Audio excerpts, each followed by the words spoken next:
সংরক্ষিত মহিলা এমপির বিষয়ে এবং আগত উপজেলা পরিষদ নির্বাচন, সিটি কর্পোরেশন নির্বাচনের বিষয়ে আমি বৃহস্পতি, শুক্র, শনি, রবি এই 4 দিন আমাদের 5 দিনের সফর রয়েছে আল্লাহ রহমতে বৃহত্তর কুমিল্লা। তো কাজে এই তিনটা আমরা কুমিল্লা জেলাকে ভাগ করে বিবারিয়া করেছিলাম এবং চাঁদপুর করেছিলাম আমার মামা যখন মন্ত্রী তখন। আর দীর্ঘদিন আমরা 54 সাল থেকে 90 পর্যন্ত এককভাবে আমরা বৃহত্তর কুমিল্লার অনেক কিছু করেছি। আমরা ঢাকাতে করেছি, সারা বাংলাদেশে করেছি, তো সেখানেও করেছি। মানে এই এমপি গুলো বেশিরভাগই আমাদের ফ্যামিলির বাইরে না কেউ, যারা এখন অনেক অযোগ্য, অপদার্থ, কুশিক্ষিত, অশিক্ষিত বা বিভিন্ন শ্রেণীর বকেটের শ্রেণীর মানুষও তো এমপি হয়। আমার বাসায় কাজের ছিল এমপি হয়েছে 14 সালে। তো এমন হয়েছে দাদার আমলে, বাবার আমলে, যেটা আমরা শুনেছি। এই জন্য প্রার্থী সিলেকশন বা বিভিন্ন বিষয়ে আমি যাচ্ছি সেখানে। আমাদের যেখানে স্বতন্ত্র অবস্থান থেকে যারা উপজেলা ভাইস চেয়ারম্যান হবে, মহিলা ভাইস চেয়ারম্যান গুলো, সেটা কুমিল্লা উত্তর, দক্ষিণ, চাঁদপুর, বিবারিয়া, সেখানে আমরা খেয়াল রাখতেছি বিষয়গুলো। দলমত নির্বিশেষে সেটা হবে। আর সংরক্ষিত মহিলা এমপির ব্যাপারে আমরা যেখানে ভালো প্রার্থী পাবো সেখানে আমরা সুপারিশ করব নাগরিক সমাজের পক্ষে। আর আমার স্নেহের ভাগিনা ডক্টর মাহাদি আমিন, তিনি বর্তমান প্রধানমন্ত্রীর কার্যালয়ের মুখপাত্র এবং মাননীয় প্রধানমন্ত্রীর উপদেষ্টা হিসেবে রয়েছে। সংরক্ষিত মহিলা এমপিদের বিষয়ে ত্রয়োদশ সংসদ নির্বাচন যেটা গেছে, বর্তমানে যেটা সংরক্ষিত হবে, সারা বাংলাদেশ থেকে যে 50 জন সংরক্ষিত মহিলা এমপি হবে, সেখানে কুমিল্লা, তিতাস, সোমনাথ, দাউদকান্দি, মেঘনা এখানে কোনো প্রার্থী খুঁজে পাওয়া যাচ্ছে না। ব্রাহ্মণবাড়ি 2-1 জন পাওয়া যাচ্ছে বা চট্টগ্রামে পাওয়া যাচ্ছে। তা আমার সিদ্ধান্ত হচ্ছে জাতীয় সাংস্কৃতিক ফোরামের কেন্দ্রীয় সভাপতি হিসেবে আমাদের যে বিভাগগুলো রয়েছে, যতটা বিভাগ আছে, প্রত্যেকটি বিভাগ থেকে নাগরিক সমাজের পক্ষে একজন করে আমাদের সুশিক্ষিত চরিত্রবান নারীর পক্ষে আমি সুপারিশ করবো, এটা সিদ্ধান্ত নিয়েছি।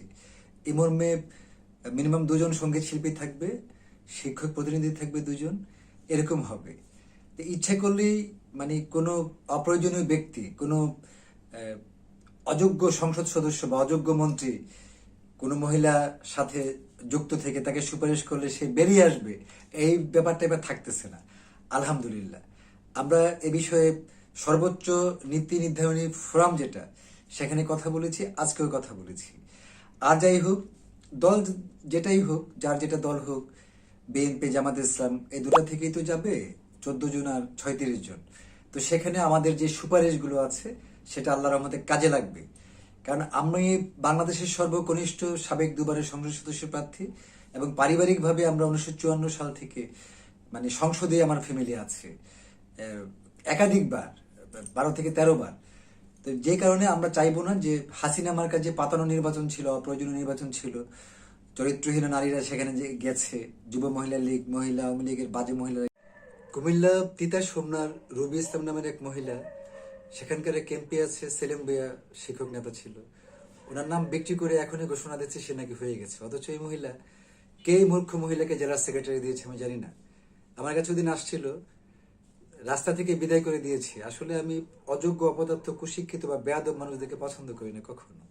এমন সারা বাংলাদেশে ছাত্রদল করেছে, এমন অনেক বখাটে বেয়াদব নারী আছে, গাইবান্ধা, রংপুর, ফরিদপুর, মাদারীপুর, ঢাকা উত্তর, দক্ষিণ সহ, যেগুলো এমপি হওয়া তো দূরের কথা, মহিলা মেম্বারও হতে পারবে না। আই চ্যালেঞ্জ ইট, ইনশাল্লাহ। কারণ তাদের ওই ধরনের যোগ্যতা বা তাদের ওই ধরনের মানে মেধা কিছুই নেই তাদের। তা আমরা চাইবো জাতীয় সংসদে যেন নাগরিক সমাজের পক্ষে সুপারিশের মাধ্যমে যেন কমপক্ষে বিভাগেরই একটা করে ভালো মানুষ যায়। যেমন 8টা, 9টা, 10টা যত বিভাগগুলো আছে আমাদের, নতুন নতুন বিভাগ হয়েছে, প্রতি বিভাগ থেকে যেন একজন করে যায়। এই জন্য আমার সুপারিশ থাকবে একজন সঙ্গীত শিল্পী হিসেবে বা একজন প্রতিবেশী হিসেবে। আমরা তো রাজনীতির সবাই সবার প্রতিবেশী, সবাই সবাইকে চিনি, পারিবারিকভাবে আমরা সবাই সবাইকে চিনি। আমাদের সামনে তো মানে অনেক এমপি মন্ত্রী আছে যাদেরকে গরু চুরি করতে দেখেছি, ছাগল চুরি করতে দেখেছি, লুচ্চামি করতে দেখেছি, বাটপারি করতে দেখেছি, বাসায় কাজ করতে দেখেছি। আমার বাসার চাকরতে এমপি হয়েছে। This is nothing. তো এই জন্য এই বিষয়ে লাফালাফি করতে হবে না। যেমন ব্রাহ্মণবাড়িয়ার সদরের যে এমপি, তিনি নাকি তার উপদেষ্টা পরিষদকে অমূল্যায়ন করেন, বিশেষ করে আমার নারী জাতির একজন বোন সেখানে উপদেষ্টা, তাকে সেখানে গুরুত্ব দেওয়া হচ্ছে না। তো এই ধরনের মানুষ কিভাবে যে জেলার সভাপতি থাকে? আমি দলের চেয়ারম্যানকে আহ্বান করছি ভবিষ্যতের জন্য তাদেরকে অবশ্যই দলের পদবি থেকে পরিত্রাণ দেওয়া হোক।